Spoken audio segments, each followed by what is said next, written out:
Biomolecules क्या होता है? बायो मतलब पेड़ पौधे, जीव जंतु, ठीक है, और मॉलिक्यूल मतलब उससे प्राप्त जो भी चीज मिल रहे हैं ये तो मॉलिक्यूल। कोई भी ऑर्गेनिक कंपाउंड जो प्लांट्स और एनिमल्स से प्राप्त होता है, मिलता है, उसी को हम क्या बोलते हैं? बायोमॉलिक्यूल्स बोलते हैं। The organic compound which are obtained from plants and animals is called biomolecule। यानी प्लांट्स और एनिमल से मिलने वाले चीज को क्या बोलते हैं? बायोमॉलिक्यूल्स बोलते हैं, ठीक है। इसका एग्जांपल क्या हो जाएगा? ठीक है, यानी प्लांट्स प्लस एनिमल्स से मिलने वाले चीजों को हम क्या बोलते हैं? बायोमॉलिक्यूल्स बोलते हैं। इसका एग्जांपल हो जाएगा तुम्हारा कार्बोहाइड्रेट। क्या कहते हैं तुम्हारा? कार्बोहाइड्रेट। जैसे कोई भी चीज हम लोग खाते हैं, बहुत सारे जैसे आलू खाते हैं, चावल खाते हैं, इस सब में तुम्हारा क्या बोलते हैं? स्वीट पोटैटो जिसको हम सलाद में बोलते हैं। इस सब में तुम्हारा क्या होता है? तुम्हारा जो मॉलिक्यूल हम लोग को मिलती है एनर्जी के लिए, हमारे शरीर में जो एनर्जी आती है, काम करने की जो क्षमता आता है, वो मेरा कार्बोहाइड्रेट कारण से आता है। और दूसरा सोर्स होता है मेरा फैट, ठीक है, वसा। कार्बोहाइड्रेट हमारे लिए ईंधन का काम करता है। जिस तरह हम बाइक चलाते हैं उसके लिए पेट्रोल चाहिए, गाड़ी के लिए डीजल चाहिए, या इलेक्ट्रिक कार के लिए, स्कूटी के लिए हमें इलेक्ट्रिकल एनर्जी चाहिए। उस हमारे शरीर अगर यदि काम कर रही है तो उसको एनर्जी चाहिए, तो वो एनर्जी हमें कहां से मिलती है? कार्बोहाइड्रेट से मिलती है। और कार्बोहाइड्रेट कहां से मिलेगी? खाना खाने से। खाना खाते क्या है? या तो प्लांट्स खाते हैं या एनिमल्स खाते हैं। बात समझो, ठीक है। तो ये मेरा कार्बोहाइड्रेट क्या कहलाएगा? मेरा एक बायोमॉलिक्यूल्स कहलाएगा। कार्बोहाइड्रेट हो गया, प्रोटीन हो गया, क्या हो गया? प्रोटीन हो गया। प्रोटीन अगर हमको चाहिए, प्रोटीन का स्रोत, ठीक है। किसी बच्चे का किसी भी बाल झड़ रहा है, किसी का आज घर में लेडी लोग को जाना होंगे, देखोगे मम्मी लोग, बहन लोग, बहन चाची लोग, जैसे ही तुम्हारे वह कंघी करती है तो कंघी के साथ सोन पापड़ी के लिए इतना बात तैयार हो। यस सर, वो लेना है, वो आएगा साइकिल वाला, है ना, तो उसको दे देना है, या तो सोन पापड़ी देगा या तो कुछ खिलौना देगा, ठीक है। तो भाई ये क्यों हो रहा है? क्योंकि हमारे शरीर में प्रोटीन की कमी हो रही है, तब बाल झड़ रहा है। क्रिएटिन नाम का एक प्रोटीन होता है,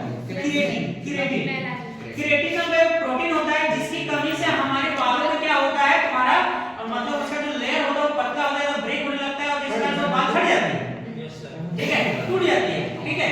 ये क्रिएटिन नाम का कमी। क्रिएटिन लेने के लिए हम लोग अंडा खाते हैं, गाजर खाते हैं, ठीक है। तो इसे हम लोग क्या करता है? क्रिएटिन देता है। तो खाने से क्या होता है? हमारे शरीर में क्या कंज्यूम होता है? क्रिएटिन। गाजर खाए, अंडा खाए, क्रिएटिन द्वारा जमा हो, वो हमारे ब्लड से होते हुए हर पार्ट्स में जाता है, यहाँ पर भी आता है, यहाँ से क्या होता है? जमा हो जाता है। वो क्रिएटिन क्या करता है? हम प्लास्टर करते हैं, पुट्टी करते हैं, प्लास्टर फिर पुट्टी करते हैं, पुट्टी उठ गया फिर से पुट्टी कर देते हैं, क्रिएटिन फिर से बालों के ऊपर में क्या करता है? वहां लेयर चढ़ा देता है, जो मजबूती क्या करता है? उसको बढ़ा देता है, स्ट्रॉन्ग करता है। अगर सही जानकारी ना हो तो ब्यूटी पार्लर वाला लोग लूट लेगा पैसा। एक अंडा का मसाज करेंगे बालों को, अंडा चार पांच तोड़ लिया, मतलब अंडा भी, अंडा से क्रिएटिन मिलता है, हाँ भाई जानते हैं, तो अंडा से क्रिएटिन मिलता है, बालों में लगा तो मिल जाएगा। तो भाई बाल कौन खा रहा है? हम लोग को खाना है, वो जाएगा ब्लड से होते हुए, तब जाके क्रिएटिन का मॉलिक्यूल जमा होगा, लूट लेता है, ठीक है। तो ये बात है, तो भाई क्रिएटिन का कमी पड़ा ये एक बात। तो ये मेरा क्या होगा? प्रोटीन। नाखून का टूटा देखा, बहुत सारा बच्चा ऐसा होता है, थोड़ा सा हल्का सा नाखून बड़ा टूट जाता है, सेम नहीं होता है ना, क्रिएटिन की कमी, ठीक है। तो प्रोटीन की कमी हो रहा है, ठीक है। फिर प्रोटीन हो गया, विटामिन्स, ठीक है। बहुत सारी चीजें हम लोग क्या करते हैं, हम लोग डेली लाइफ में सब बार बताएंगे, सब डिटेल टॉपिक पढ़ना है। चैप्टर में 4-5 टॉपिक है, कार्बोहाइड्रेट वाला टॉपिक आधा चैप्टर इसी में खत्म, प्रोटीन, विटामिन्स, ठीक है। विटामिन में क्या होता है? हमारे शरीर में बहुत सारे विटामिन की जरूरत होती है, vitamin A, B, C, D, E, K, सब जरूरत है, सब अपना अपना रोल है। यस, तो बता दो सुनता है विटामिन किसे कहते हैं? एकदम सी, विटामिन सी को सुंदरता का विटामिन कहा जाता है। जो बच्चे पर्टिकुलर विटामिन सी खाते हैं उसका चेहरा ग्लेजिंग जबरदस्त रहता है, चाहे वो काला हो चाहे गोरा हो। गोरा भी बहुत ऐसा भी चेहरा हो गोरा जो देखने से उसका वोमिटिंग करता है, ठीक है। गोरा होना बात है, ग्लेजिंग होना बड़ी बात है, ठीक है। ग्लेजिंग चाहे ब्लैक हो चाहे हो ना, ग्लेजिंग एकदम लुक एकदम भाई कोनो क्रीम लगा के है, बड़ी लाइट कर रहा है चेहरा, तो लाइटनिंग आना तो वो तुम्हारा डिपेंड करता है विटामिन सी पर। विटामिन सी पर वो भी और विटामिन सी का रोग प्रतिरोधक क्षमता, इम्यूनिटी पावर को बढ़ाता है, उसके लिए हमको जरूरी भी है। और हमारे शरीर में रोग प्रतिरोधक क्षमता है तो सब चीज अच्छा है, जिस कारण से क्या शरीर का ग्लेजिंग, चेहरा ग्लेजिंग अपने आप बढ़ेगा।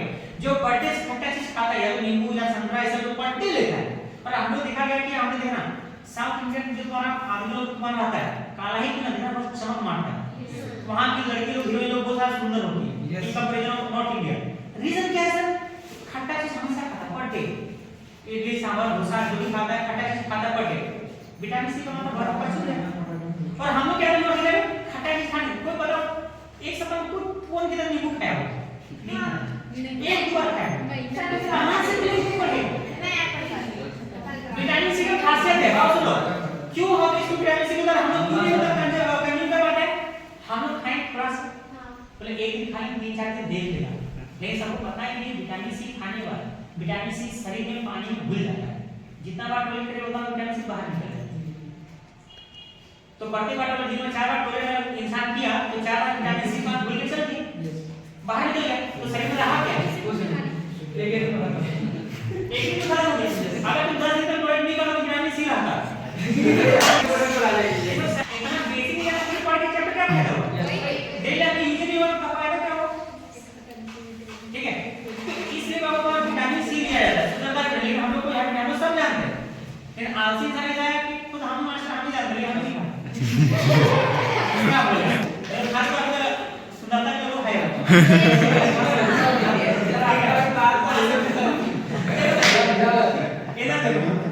बस समझो ये हो गया तुम्हारा कार्बोहाइड्रेट प्रोटीन विटामिन हेड्स है ना ईटीसी लिपिड सेपो सैचुरेटेड डीएनए आरएनए ठीक है सब पढ़ेंगे। तो बायोमोलिक्यूल्स का क्लियर हो बायोमोलिक्यूल्स से करके जो पेड़ पौधे और जीव जंतु से प्राप्त होती है इतनी बड़ी तरह वैसे प्राप्ति होगी जिसकी प्राप्ति पेड़ पौधे और जीव जंतु से होती है उसे जीवाणु या बायोमोलिक्यूल्स कहते हैं। उदाहरण के लिए छात्र का हिंदी में कार्बोहाइड्रेट प्रोटीन विटामिन ये लिखा है ठीक है। अब चैप्टर का 50% कार्बोहाइड्रेट है बाकी 50% सब पढ़ना है ये लंबा टॉपिक है जो यहां से हमारा पूछेगा 8 नंबर तो 4 नंबर समझ लो यहां से पूछेगा बाकी सब यहां से पूछेगा 8 नंबर देखो 8 नंबर ठीक है। सब बच्चा देख रहा है कैसे भागे पता नहीं चाहिए गब्बर सिंह के पास कार्बोहाइड्रेट क्या होगा ना कार्बोहाइड्रेट ठीक है कार्बोहाइड्रेट किसे कहते हैं सुनिए सबसे पहले कार्बोहाइड्रेट के लिए ओल्ड कांसेप्ट में स्टार्टिंग का एज में था जब डिस्कवरी हो रहा था इसके बारे में लिखा जा रहा था तो उस समय स्टार्टिंग में होता है हमको थोड़ा सा कांसेप्ट जानना हल्का फुल्का धीरे धीरे नॉलेज का रिसर्च होता है नॉलेज बढ़ता है। तो स्टार्टिंग टाइम में कहा गया कार्बोहाइड्रेट तो कुछ साइंटिस्ट ने कहा है कार्बोहाइड्रेट हम वैसे चीजों को कहेंगे वैसे मॉलिक्यूल को कहेंगे जो कार्बन का हाइड्रेट हो जो कार्बन का क्या हो हाइड्रेट यानी वैसा मॉलिक्यूल जिसमें कार्बन के साथ कौन जुड़ा होगा पानी H2O जो कार्बन के साथ अगर कोई मॉलिक्यूल है और कार्बन के साथ पानी अगर बॉन्ड बनाया हुआ है यानी कि हाइड्रेट ऑफ कार्बन इस पर कार्बोहाइड्रेट पहले कहा जाता है। तो इसके लिए बोला कि भाई ऐसे कहां हम कुछ पूछे थे कि किसके साथ कार्बन से पानी जुड़ा है कि नहीं जुड़ा है कैसे जानेंगे हम ठीक है। तो उसके लिए कॉन्सेप्ट दिया गया कि जिस किसी भी ऑर्गेनिक कंपाउंड का फार्मूला CH2O का हॉल वाई के रूप में लिखा जा सकता है जिस किसी भी ऑर्गेनिक कंपाउंड के फार्मूला को CH2O का हॉल वाई के रूप में लिखा जा सकता है वैसे ही कंपाउंड को हम लोग कार्बोहाइड्रेट कहेंगे और जिसको लिखा नहीं जा सकता इस रूप में उसको कार्बोहाइड्रेट नहीं कहेंगे। क्या बोला कार्बोहाइड्रेट के बारे में कि वैसा कोई भी ऑर्गेनिक कंपाउंड वैसा कोई भी बायोमोलिक्यूल जिसके फार्मूला को CH2O के रूप में लिखा जाता है H2O हॉल वाई के रूप में लिखा जा सकता है उसको कार्बोहाइड्रेट कहेंगे। अब आप इसको नहीं लिखा जा सकता है उसको कार्बोहाइड्रेट नहीं कहेंगे। जैसे एग्जांपल में आ गया sir C6H12O6 this is called glucose glucose है सर। तो अब हमको चेक करना है कि क्या ये कार्बोहाइड्रेट है या नहीं है। तो चलो इसको लिखने की कोशिश करो CH H और O को हम पानी बना देते हैं H2O और O के साथ 6 है तो O के साथ 6 गुना किए तो तो पता वो लिख सकते हैं क्या? O6 12 दिस इज कार्बोहाइड्रेट है, ठीक है। उसी प्रकार चीनी का आया, चीनी सुक्रोज C12 तो बोला भाई ये भी कार्बोहाइड्रेट है, कैसे है? C12H2O का होल लिख सकते हैं सर, लिख सकते हैं कि कार्बोहाइड्रेट मेरा है। यानी जिस किसी भी ऑर्गेनिक कंपाउंड यानी बायोमोलिक्यूल्स के फॉर्मूला को CH2O के होल वाले रूप में लिखा जा सकता है, उसी को हम लोग कार्बोहाइड्रेट कहेंगे, बाकी सब कार्बोहाइड्रेट नहीं कहेंगे, ठीक है। तो ये हो गया पेज नंबर 1, बायोमोलिक्यूल के लिए page number 1। New concept of carbohydrate, new concept of carbohydrate यानी कि न्यू डेफिनेशन, ठीक है। जो पुराने वाले डेफिनेशन में समस्या ये थी ना कि बहुत सारे ऐसे कंपाउंड देखने को मिला। पुराना कंसेप्ट का क्या कहा गया था कि कार्बोहाइड्रेट उसी को बोलेंगे जिसके फॉर्मूला को CH2O का होल वाइट के रूप में लिखा जा सकता है, उसी को हम लोग क्या कहेंगे? कार्बोहाइड्रेट। लेकिन प्रॉब्लम ये आ गया ना कि बहुत सारे ऐसे कंपाउंड हम लोग को देखने को मिले, बहुत सारे कंपाउंड, तो इसमें कुछ कंपाउंड आया जिसका फॉर्मूला को CH2O का होल वाइट के रूप में तो लिख सकते हैं, लेकिन वो कार्बोहाइड्रेट का ग्रुप को दिखाता नहीं है। जैसे फॉर्मिक एसिड, इसको अगर हम लिखेंगे H2CO2 लिख सकते हैं, क्या लिख सकते हैं? H2CO2 लिख सकते हैं, ठीक है। यस सर, ये फॉर्मिक एसिड हो गया। तो यहां पे बात करते हैं फॉर्मल्डिहाइड, ठीक है। CH2O, ये फॉर्मल्डिहाइड तो देखोगे है ना, इस फॉर्मल्डिहाइड को देखो, फॉर्मल्डिहाइड CH2O, तो CH2O को हम लिख सकते हैं C1H2O का होल वाइट, ठीक है। तो यहाँ पर देखो ये CH2O का होल वाइट रूप में लिखा जा रहा है, ठीक है। यानी कार्बोहाइड्रेट होना चाहिए, क्योंकि जिसके फॉर्मूला को CH2O का होल वाइट रूप में लिख सकते हो कार्बोहाइड्रेट मेरा कहलाएगा। लेकिन एक्चुअली इसके पास कोई भी प्रॉपर्टीज मेरा नहीं है, नो प्रॉपर्टीज, ठीक है। कार्बोहाइड्रेट में कोई प्रॉपर्टीज नहीं है, इस कारण से मेरा क्या होगा? कार्बोहाइड्रेट। तो यानी कि ओल्ड कॉन्सेप्ट में ये प्रॉब्लम आया कि बोला गया था कि जिस भी बायोमोलिक्यूल्स के फॉर्मूला को CH2O का होल वाइट रूप में लिख सकते हो कार्बोहाइड्रेट है। लेकिन बाद में क्या हुआ, बहुत सारे ऐसे कंपाउंड देखने को मिला जिसका फॉर्मूला CH2O का होल वाइट के फॉर्म में लिख सकते हैं, लेकिन वो कार्बोहाइड्रेट का प्रॉपर्टी नहीं। बहुत सारे कंपाउंड ऐसे देखने को मिले जो कार्बोहाइड्रेट है, लेकिन उसके फॉर्मूले को हम लोग क्या कर सकते हैं? CH2O का होल वाइट रूप में नहीं लिख सकते। तो बाद में समस्या आई, तो क्या बोलेंगे, कैसे बोलेंगे? तो न्यू कॉन्सेप्ट है, तो साइंटिस्ट लोगों ने रिसर्च किया, ठीक है। बहुत सारे कंपाउंड का, जैसे इस तरह कंपाउंड का मॉलिक्यूलर एस्टिमेशन होने लगा, फार्मूला का एस्टिमेशन होने लगा, फार्मूला का ज्ञान होने लगा, है ना, टेस्ट होने लगा, फंक्शन ग्रुप टेस्ट होने लगा। तो उसके बाद पता चला कि जितने भी कार्बोहाइड्रेट है, जब स्ट्रक्चरल ज्ञान आ गया कंपाउंड का, जैसे स्ट्रक्चरल ज्ञान का मतलब जैसे ग्लूकोज, जैसे ग्लूकोज का जब हमारा स्ट्रक्चर मिल गया, ग्लूकोज का स्ट्रक्चर हम इस तरह हो गया ना, CHO 6 कार्बन होगा तुम्हारा, 2 4 5 और 6 कार्बन होगा। एक में क्या होगा? ऊपर में CHO और नीचे में क्या होगा? CH2OH, ठीक है। लेफ्ट राइट बॉन्ड होगा, याद रखना किसी का स्ट्रक्चर, दाहिना तरफ OH, इधर H, एक बार उल्टा दो, OH H, और दोनों में H और दोनों में क्या होगा? OH। तो ये मेरा क्या हो गया? Glucose, okay. Yes sir. अब उसी प्रकार बात करोगे फ्रुक्टोज, क्या बात करोगे? फ्रुक्टोज। तो फ्रुक्टोज का जो स्ट्रक्चर होगा, 6 कार्बन लेना है, 4 5 और 1 6, ऊपर में CH2OH, नीचे में भी क्या होगा मेरा? CH2OH। लेफ्ट राइट तुम्हारा क्या करना है? तुम्हारा बॉन्ड लेना है। लेकिन यहाँ पर याद रखना, सेकंड नंबर में एक कीटोन ग्रुप होगा। क्या ग्रुप होगा? कीटोन ग्रुप, ठीक है। सेकंड नंबर में कीटोन ग्रुप होगा। अब बाकी जो ये मेरा दिखाई दे रहा है ये लिंकेज, वो वही होगा, ठीक है। तो यहाँ पर हो जाएगा OH, यहाँ पर क्या होगा? H, फिर यहाँ पर OH। इस प्रकार से सभी कंपाउंड का स्ट्रक्चर का ज्ञान होने लगा, है ना। और जब होने लगा, सभी कार्बोहाइड्रेट का स्ट्रक्चर का ज्ञान होने लगा, तो देखने में एक कॉमन बात पता चली कि कोई भी कार्बोहाइड्रेट ले लेते हैं तो उसमें OH ग्रुप का संख्या बहुत ज्यादा होगा। देखो, एक OH, 2 OH और 2 4 OH, 4 OH है कि भाई बोलो? Yes sir. 5 OH। अब उसी प्रकार यहाँ पर भी है 1 OH, 2 OH, 3 OH, 4 OH है कि नहीं? Yes sir. यानी कि जब स्ट्रक्चर का ज्ञान आ गया कार्बोहाइड्रेट का, तो उस समय बोला गया कि भाई जितने भी तुम्हारा क्या हो गए मतलब कार्बोहाइड्रेट है उसमें बहुत सारे OH पाया जा रहा है। सर फ्रूक्टोज में CH2OH ऊपर में भी है ना सर? हाँ ऊपर दोनों में, ठीक है, यहाँ पर भी है, ठीक, फ्रूक्टोज में यहाँ पर भी तुम्हारा OH, ठीक है। तो तुम्हारा पता चल रहा है कि भाई जो भी कार्बोहाइड्रेट है उन सभी में क्या है, मेरा OH ग्रुप की संख्या मेरा क्या बहुत ही ज्यादा है, और वो या तो एल्डिहाइड, ये कौन सा ग्रुप है? एल्डिहाइड। और ये कौन सा ग्रुप है? कीटोन। ये मेरा कौन सा ग्रुप है? कीटोन ग्रुप है। यानी वो या तो एल्डिहाइड वाले जितने भी कार्बोहाइड्रेट है सभी में या तो एल्डिहाइड ग्रुप प्रेजेंट रहता है या तो क्या होगा, कीटोन ग्रुप प्रेजेंट होता है। तो सभी कार्बोहाइड्रेट में दो बातें कॉमन पता चल रही है कि हाइड्रोक्सी ग्रुप बहुत ज्यादा होगा। हाइड्रोक्सी ग्रुप क्या होगा? बहुत ज्यादा होगा। इसका कहने का मतलब पॉलीहाइड्रोक्सी होगा। क्या होगा मेरा दोबारा? पॉलीहाइड्रोक्सी। दो से ज्यादा OH आने से हम क्या बोल देते हैं? पॉलीहाइड्रोक्सी बोल देते हैं, ठीक है। और किसका है?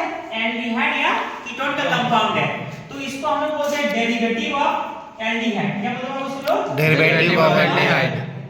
एल्डिहाइड या कीटोन, डेरिवेटिव ऑफ एल्डिहाइड या कीटोन।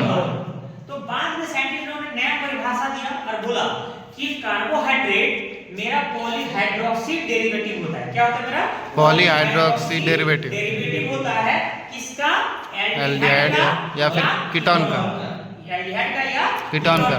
तो नया डेफिनेशन निकल करके आया, the polyhydroxy derivative of aldehyde और कीटोन या अनदर कंपाउंड या कोई भी दूसरा कंपाउंड which gives same, जो यही बोला देगा पॉलीहाइड्रोक्सी डेरिवेटिव या पॉलीहाइड्रोक्सी डेरिवेटिव ऑफ कीटोन देगा upon hydrolysis.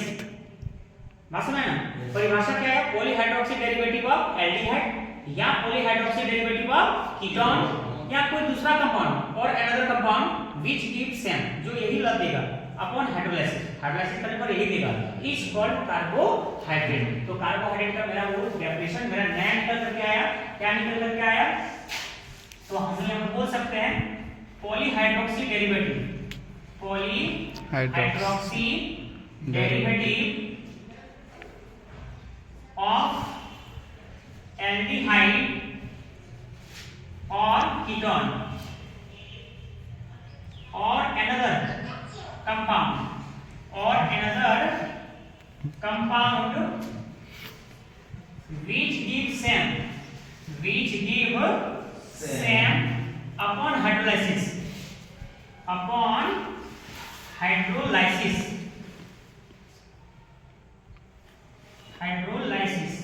is called carbohydrate। उसी को हम लोग क्या बोलेंगे? कार्बोहाइड्रेट बोलेंगे, ठीक है। ओके, तो इसका एग्जांपल मेरा क्या हो गया? ग्लूकोज हो गया। इसका एग्जांपल मेरा क्या हो गया आपको? ग्लूकोज हो गया, फ्रुक्टोज हो गया, बहुत सारे एग्जांपल है, माल्टोज, लैक्टोज, गैलेक्टोज, ठीक है, राइबोज, है ना, बहुत सारे तुम्हारे सुक्रोज तुम्हारे इसका एग्जांपल है, ठीक है। तो हम लोग आगे में हम लोग टॉपिक में बहुत सारे एग्जांपल पढ़ेंगे। तो यहां तक समझ आ गया कार्बोहाइड्रेट क्या है और उसका कुछ एग्जांपल, ठीक है।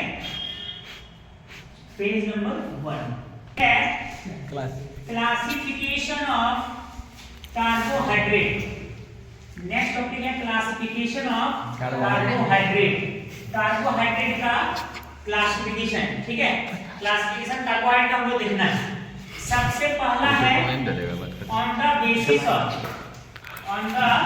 Basis of number of hydrolysis product. Number of क्या तुम्हारा?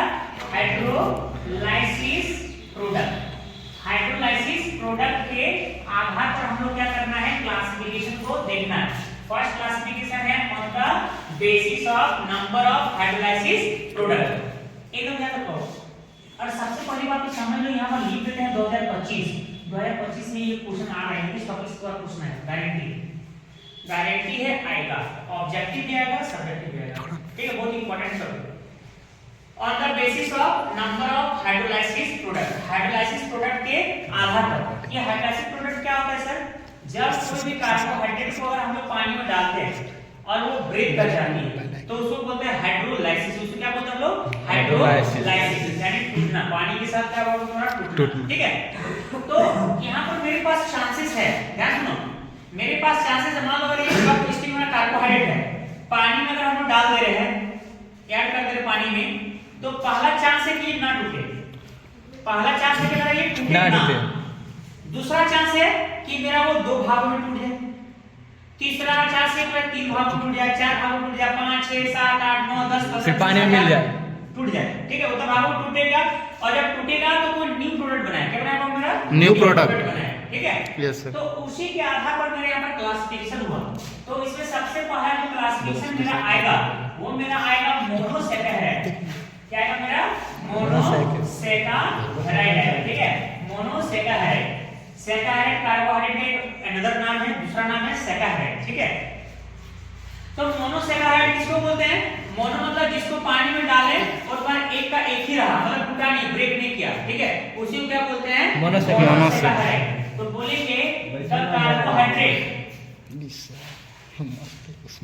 अच्छा से देखोगे, the carbohydrate which do not get hydrolyzed is called monosaccharide। तो क्या बोलेंगे मोनोसैकेराइड, ठीक, जिसका हाइड्रोलाइसिस नहीं होगा, ओके। इसका एग्जांपल क्या होगा, इसका मेरा एग्जांपल है glucose, fructose, galactose, ribose, xylose, etc, ठीक है। ये सभी मेरा क्या होगा मोनोसैकेराइड का एग्जांपल है, और जिसमें तीन तो नाम एकदम दिमाग में होना चाहिए, किसका किसका, ग्लूकोज, फ्रुक्टोज, और गैलेक्टोज। ये तीन एग्जांपल जरूर याद होना चाहिए कि एग्जाम ऑब्जेक्टिव देता है कि which one of the following is called monosaccharide, चार ऑप्शन, और नाम सब का नाम ओज में रहेगा, कार्बोहाइड्रेट के नाम में ओज आता है तो कंफ्यूज कर जाएगा भाई कौन कौन था, यस तो याद रखना है मोनोसैकेराइड में आएगा क्या, ग्लूकोज, फ्रुक्टोज, और क्या आएगा मेरा गैलेक्टोज, गैलेक्टोज, ठीक है, ये तुम्हारा हो गया, ठीक। Page number 2, thanks madam. Oligosaccharide, oligosaccharide, देखो ओलिगोसैकेराइड किस कार्बोहाइड्रेट को बोलते हैं, अगर कोई कार्बोहाइड्रेट को पानी में हम डाल रहे हैं और वो ब्रेक कर जाता है, हाइड्रोलाइसिस अगर हो जाता है, और हाइड्रोलाइसिस होने के बाद 2 से लेकर 10 प्रोडक्ट तक अगर बनाना है, 2 से कितना प्रोडक्ट बनाना है, 2 से 10 तक, और जो प्रोडक्ट बनता है उसको मोनोसैकेराइड कहते हैं, जो टूटने के बाद बनता है, तो जब टूटेगा तो टूटने वाला नहीं रहेगा, तो जो नहीं टूटा उसी को मोनोसैकेराइड बोलते हैं। तो जो कार्बोहाइड्रेट हाइड्रोलाइसिस होने के बाद 2 से लेकर 10 मोनोसैकेराइड का निर्माण करता है, 2 मोनोसैकेराइड, 3 मोनोसैकेराइड, 4 5 6 7 8 9 10 मोनोसैकेराइड तक बना सकता है, उसी को हम लोग क्या करते हैं, ओलिगोसैकेराइड कहते हैं, ठीक है। तो मेरा हो जाएगा द कार्बोहाइड्रेट, 11th क्लास में बायोलॉजी में भी ये चैप्टर पढ़ना है, और वो भी यही पढ़ना है, द कार्बोहाइड्रेट बायोलॉजी में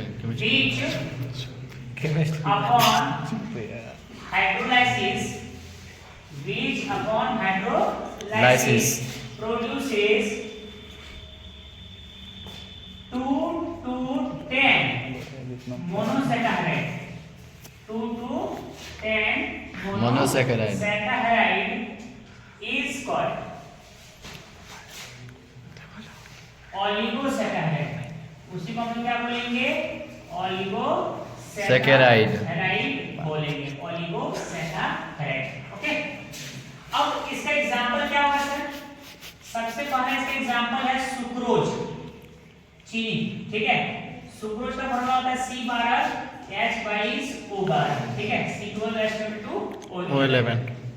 जब हम लोग सुक्रोज को हम लोग हाइड्रोलाइसिस करवाते हैं, ठीक, पानी के प्रयास में हाइड्रोलाइसिस होगा, थोड़ा सा एसिड रहेगा, ठीक है, तब जब हाइड्रोलाइसिस होता है तब ये मेरे क्या होता है, 2 भागों में क्या होता है, टूट जाता है, ठीक है, एक टूट जाता है C6H12O6, फिर C6H12O6, दोनों फॉर्मूला सेम है, लेकिन एक को ग्लूकोज बोलते हैं और एक को फ्रुक्टोज बोलते हैं। स्ट्रक्चर में चेंज था, ग्लूकोज फ्रुक्टोज देखना दोनों फॉर्मूला सेम था।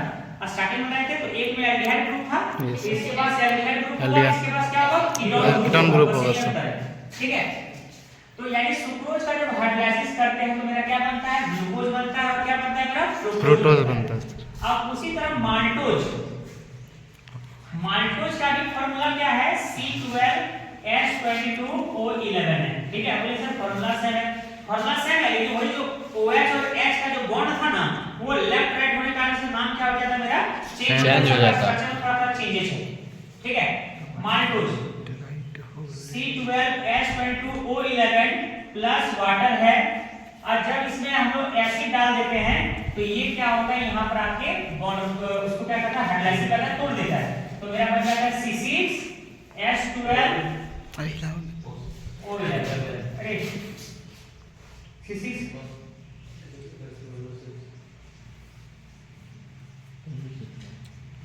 ठीक है, एक बार और ये मेरा बन गया। ठीक है, अब कोई क्वेश्चन को नहीं पूछा कि सर यहाँ पर जब ये दो भाग टूटा दिया O11 लेकिन यहाँ O12 आगे से जा रहा है, ये वहां से O से सर H2S से जो एक ऑक्सीजन पर गया यस सर और दो हाइड्रोजन गया तो 22 और 2 24 अब 12 24 हाइड्रोजन सर। ठीक है, यस सर। तो सर नाम क्या है, तो एक को बोलते हैं हम ग्लूकोज माल्टोज है ना, Yes, तो sir. माल्टोज में जो टूटता है तो सभी मॉलिक्यूल दो मॉलिक्यूल मिल रहे हैं वो मेरा ग्लूकोज कहलाता है। क्या कहता है, ग्लूकोज। ग्लूकोज होगा, एक मेरा क्या होगा ग्लूकोज। ठीक है, और एक मेरा है लैक्टोज, एक मेरा क्या है लैक्टोज। लैक्टोज का भी फार्मूला मेरा वही होता है H22O11 जब हम लोग इसको हाइड्रोलाइसिस कराएंगे तो मेरा क्या बनेगा, फिर से वही बनेगा C6H12O6 H12O6 ठीक है, फिर से वही बनेगा लेकिन एक का नाम होगा ग्लूकोज, एक का नाम और एक का नाम होगा गैलेक्टोज। Galactose galactose. नाम होगा। ठीक है, Yes. और याद रखना ये सब ऑब्जेक्टिव जो है बहुत ही इंपॉर्टेंट एग्जाम में एकदम गारंटी रहता है। 12 क्वेश्चन में तुम उठा के तो बहुत बार पूछा है, ये 3rd नंबर क्वेश्चन बहुत बार पूछा है कि what will be hydrolysis product of lactose, lactose का हाइड्रोलाइसिस प्रोडक्ट क्या होगा। हाइड्रोलाइसिस प्रोडक्ट का मतलब जब लैक्टोज को हम पानी में डालते हैं वो हाइड्रोलाइज हो जाता है तो कौन सा प्रोडक्ट बनाता है, तो आंसर मेरा क्या होगा ग्लूकोज और गैलेक्टोज। क्या बोल रहे हो, ग्लूकोज और गैलेक्टोज। एकदम that will what will be hydrolysis product of maltose, maltose का हाइड्रोलाइसिस प्रोडक्ट क्या होगा, माल्टोज में सिर्फ और सिर्फ ग्लूकोज बनता है। What will be hydrolysis product of sucrose, sucrose का हाइड्रोलाइसिस प्रोडक्ट क्या है, ग्लूकोज और फ्रुक्टोज। फ्रुक्टोज होगा। ठीक है, ये बहुत ही इंपॉर्टेंट टॉपिक है, क्लासिफिकेशन ऑफ कार्बोहाइड्रेट बहुत इंपॉर्टेंट टॉपिक 3 नंबर में भी आता है। What do you mean by carbohydrate classified, एक 3 नंबर क्वेश्चन देगा और ऑब्जेक्टिव गारंटी है 10 साल में समझ लो 7 साल तक तुम्हारा समझ लो कि साल बाद तुमको यहां से ऑब्जेक्टिव तुमको जरूर देखने को मिलेगा, क्वेश्चन में उठा के देखना है। ठीक है, बहुत इंपॉर्टेंट टॉपिक है। Classification polysaccharide,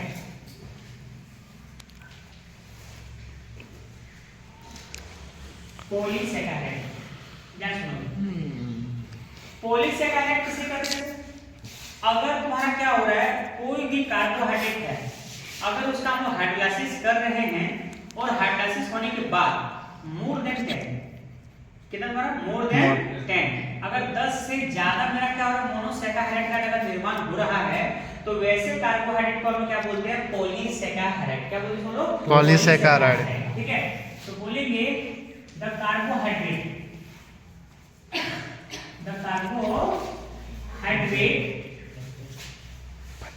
which produces more than 10 monosaccharides upon hydrolysis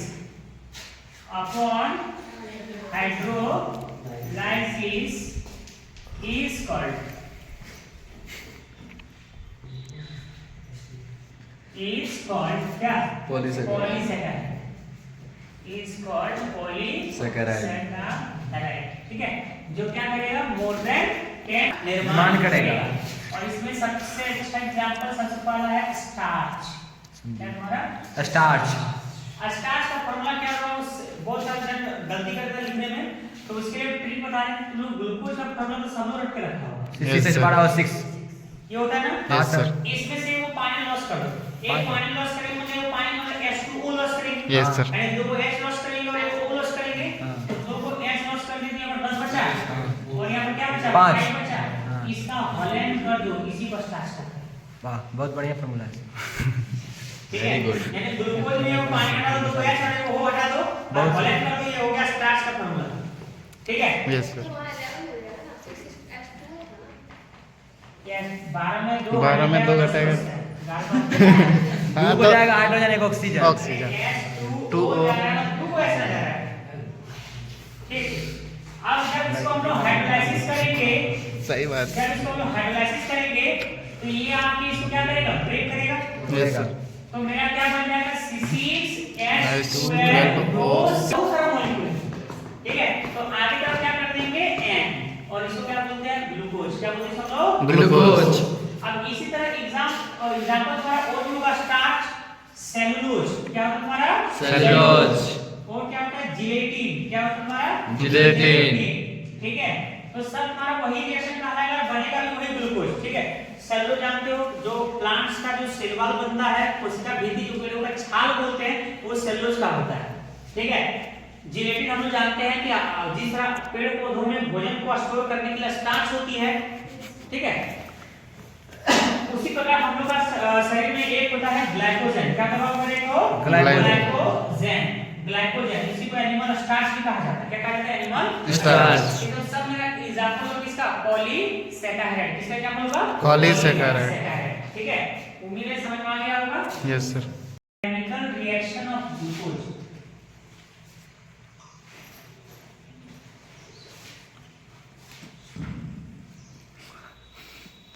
chemical reaction of glucose. Glucose का केमिकल रिएक्शन मतलब किस प्रकार से आएगा? ये भी तुम्हारा 2024 के लिए और 2025 के लिए मोस्ट इंपोर्टेंट यहाँ से तुम्हारा 3 मार्क्स का क्वेश्चन आता है। 3 मार्क्स। ठीक है, जो टॉपिक पढ़ा है सब इंपॉर्टेंट था, एग्जाम के पॉइंट ऑफ व्यू से पढ़ा है, एग्जाम में आने वाले क्वेश्चन भी इसमें बता रहे हैं। ठीक है, इसमें सबसे पहला है reaction with HI। Reaction with HI किसके साथ अभिक्रिया होने वाला? HI के साथ, हाइड्रोजन आयोडाइड के साथ। ठीक है, ग्लूकोज का स्ट्रक्चर जानते हो क्या होता है? CH2 रटने के लिए बताया 4 5 और 1 6 CH2OH होगा, left right left right left right left right OH O H OH H कौन करता है? OH। जब इसका विक्रय HI से कराते हैं ना, तो ये HI एक ऐसा रिएजेंट है जो सभी H को माइनस कर देगा और सभी के जगह क्या देगा? H ग्रुप सप्लाई करेगा। ग्रुप सप्लाई करेगा, H ग्रुप सप्लाई करेगा। ठीक है, यानी कि O को हटाएगा, है ना? क्या करेगा? हमारा सिंपली समझो ना, O को रिप्लेस करेगा। क्या करेगा? हमारा O को रिप्लेस करेगा और H2 ऐड करेगा। क्या करेगा? ऐड होगा H2। इसी को बोलते हैं रिडक्शन। क्या बोलते हैं इसको? हमारा रिडक्शन। ये रिडक्शन करेगा। O हटाना है और H2 लगाना है। O हटाना है और H या H2 लगाना है। Okay, yes sir. यही नियम होता है। ठीक है, O हट गया। तो हट गया सर। बैलेंस करना है तो H2 लगाना है, तो H2 और H क्या होगा? CS3। बोलो बोलो। O हट गया, O हट गया, O हट गया, O हट गया। Yes sir. हट गया ना? हाँ तो क्या बच गया? CH2। क्या बच गया तुम्हारा? CH2। H2। सर 2 हाइड्रोजन लगाना था सर। दोनों जो काम होगा, काम है हमारा, या तो ऑक्सीजन हटाना है, यस। या तो हाइड्रोजन H2 लगाना है, या दोनों का कहीं पर यूज हो रहा है, दोनों का। ठीक है। ठीक है, यहाँ O हटाएं लेकिन यहाँ बैलेंस नहीं हुआ। H2 भी ऐड करना है, मतलब यही प्रोसेस को करना है। ठीक है। रिएक्शन में क्या करें? सबसे अच्छा ट्रिक है O हटाना है और H2 या हाइड्रोजन H2 लगाना है, या जरूरत पड़े तो O हटा के H2 लगाना है। ठीक है सर। या जरूरत पड़े तो सिर्फ H2 हटा के वो लगा। H2। ठीक है, मतलब जो भी करना है यही करना है। अब तो यहाँ पर CH2 हम बचा है ना, CH2 बचा है, तो CH2 CH2 CH2 CH2 बोला है ना? Yes sir. अब यहाँ पर क्या बचा? सिर्फ O हटाना है। हाँ हो जाएगा इसको हटा CH3 देंगे H2 और H क्या हो जाएगा CH3 क्या जाएगा हमारा CH3 यहाँ पर हो जाएगा मेरा CH3 इसको बोलते हैं नॉर्मल एक्शन क्या बोलते हैं हम लोग नॉर्मल एक्शन क्या बोलते हैं हम लोग नॉर्मल एक्शन ठीक है प्लस इसमें बाय प्रोडक्ट बनता है बाबू है ना कि इसमें यही कंपाउंड में और एक बार रिएक्शन हो जाता है कुछ मॉलिक्यूल में सेकंड नंबर में आयोडीन आके जुड़ जाता है क्या जुड़ जाता है सेकंड नंबर में आयोडीन आके जुड़ जाता है ये पर बाय प्रोडक्ट बनता है ठीक है तो सेकंड नंबर में आयोडीन आके जुड़ जाता है इसका नाम हो जाएगा 2 आयोडो हेक्सेन क्या नाम हो जाएगा इसका 2 आयोडो हेक्सेन रिएक्शन किस तरह याद समय ना Yes. एग्जाम में सबको नहीं काट काट के दिखाना है तो जो एग्जामिनर को भी चेक करेगा मेरा ट्रिक ले लेगा ठीक उसको पता चलेगा कि किस तरह पढ़ाते हैं मेरा घाटा हो जाएगा मतलब मजाक करते हैं ये सब ना ट्रिक है ये सब तरीका नहीं है मतलब रियल वे नहीं है कि ऐसे काट के ऐसे हटा नहीं होता एग्जाम में इधर काट दिया तो मास्टर बोले क्या क्या कर दिया ठीक है तो नंबर काट देगा ये सबसे ट्रिक है कॉपी में लिख के रखना है गिन मत दिया कि मेरा याद है कि ऐसे ही काम होता है ठीक ट्रिक को एग्जाम में दिखाना नहीं कहेगा गिन मत तुम दिया घाटा है तो मेरा घाटा है मेरा भी घाटा है मेरा ट्रिक उसको पता चल जाएगा और तुम्हारा घाटा है नंबर काट देगा ठीक है बोले मास्टर को हमको पीछे करा हम ही को बुझा रहा है कि ऐसे ऐसे करना है मास्टर गुस्सा आ जाएगा ये को लग जाएगा ठीक है करना नहीं है ठीक पेज नंबर 5